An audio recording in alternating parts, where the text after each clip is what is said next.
Welcome back to Bali Today, our dance show.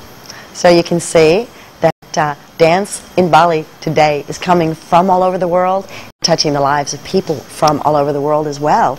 After that interview and those fantastic performances from Barcode on a Sunday night, we caught up with the actual members of the Tango Club here in Bali. And there's 11 different nationalities, all sharing this amazing dance style that can lead to love. So, you know, lonely souls, that's where you should be. So, of course, our dance show would not be complete if we didn't address what is going on today in traditional Balinese dance. So, to get to the heart of the issue and the people who really know, we have to overcome my language limitation. So, my friend Purna has come along to do an interview for us. So, over to you, Purna. Thanks, Nancy. Our guest for today is Bapak Agung Rimbia and Ibu Sukase, and these two people are Balinese dancer, and Bapak Agung is actually the head of SLTP 1 Denpasar, or SLTP 1 Denpasar, which is probably the best junior high school in Denpasar. And let me greet them first. Om Swastiastu. Om Swastiastu. Okay, Bapak Agung dulu mungkin ya, Ibu, nggak apa-apa ya. Bapak mulai narinya itu gimana awalnya? Pada mulanya sebenarnya saya adalah mulainya dari kecil karena orang tua saya adalah penari. Sehingga saya belajar menari itu adalah dari orang tua saya. Oh, ya. Oke. Bapak menari otodidak atau orang tua Bapak yang mengajarkan Bapak menari? Jadi saya adalah secara umum adalah di orang tua sebagai penari, saya adalah ikut-ikutan lah. Jadi karena orang tua menari, saya diajarkan oleh orang tua. Jadi saya tidak bersekolah nari.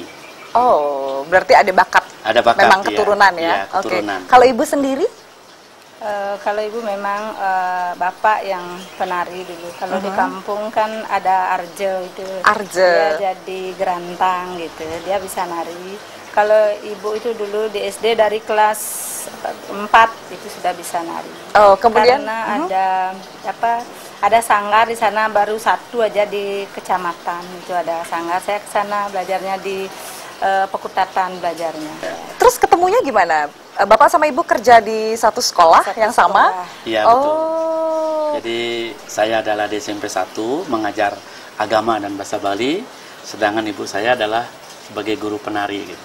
Oh, jadi ada latar belakang yang sama ya. Iya. Jadi Bapak sama Ibu bisa saling ngobrol tentang tari. Tapi pernah nari sama-sama?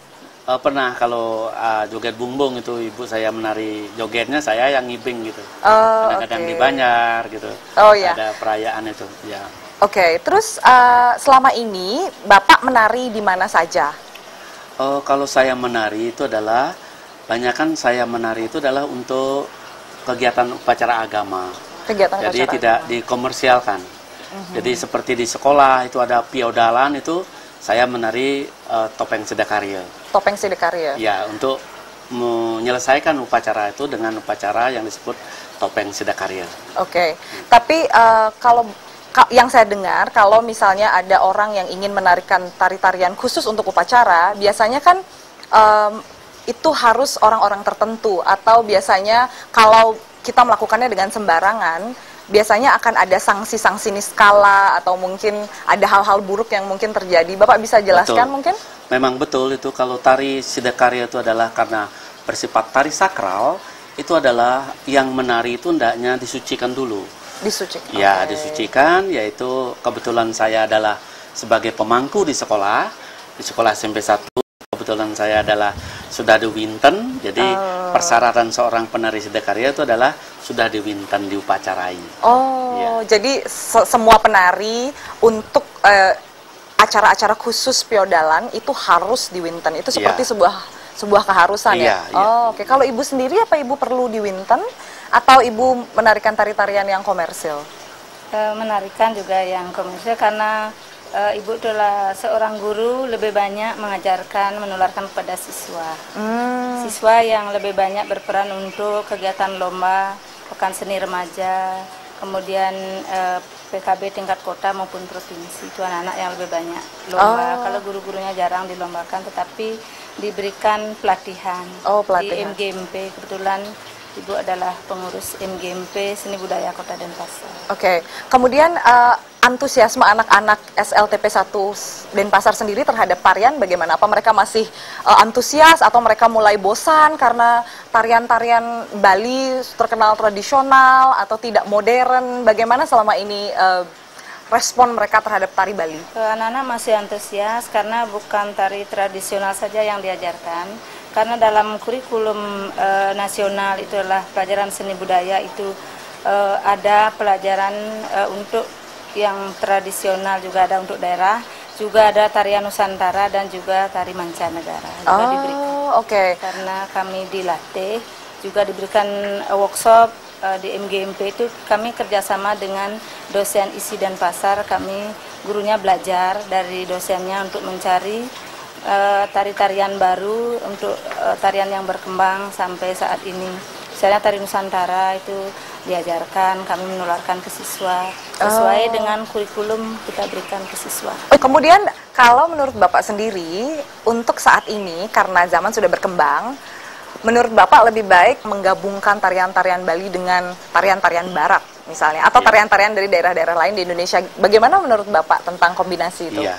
Kalau menurut saya, karena di sekolah SMP Negeri 1 adalah sekolah berwawasan budaya, sesuai dengan program Bapak Wali Kota Denpasar, sudah barang tentu yang pertama kami melestarikan tari Balinya, tetapi tidak kemungkinan juga menerima juga pengaruh-pengaruh luar, seperti gabungan, jadi terjadilah akulturasi tari, sehingga terjadi tari-tari modern, tetapi tidak meninggalkan ciri khas Bali. Jadi kami sangat menerima pengaruh-pengaruh Barat, tetapi tidak meninggalkan juga tari-tari tradisional kita.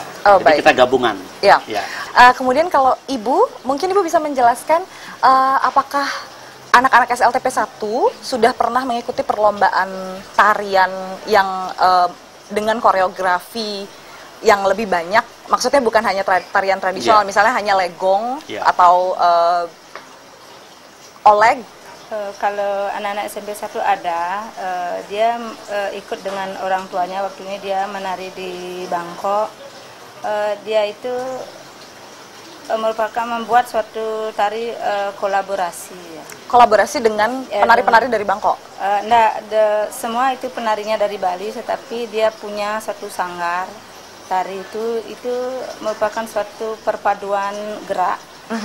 Tari tradisional dengan gerak tari luar itu dipadukan dari segi gerak, kemudian tergantung daripada koreografernya, kemudian pakaian, dari segi pakaian juga dikombinasikan tata rias itu. Kombinasi yang tidak tradisional sekali memang ada, karena sekarang kan ada tari tradisional, ada tari klasik, tari rakyat, ada tari kreasi baru.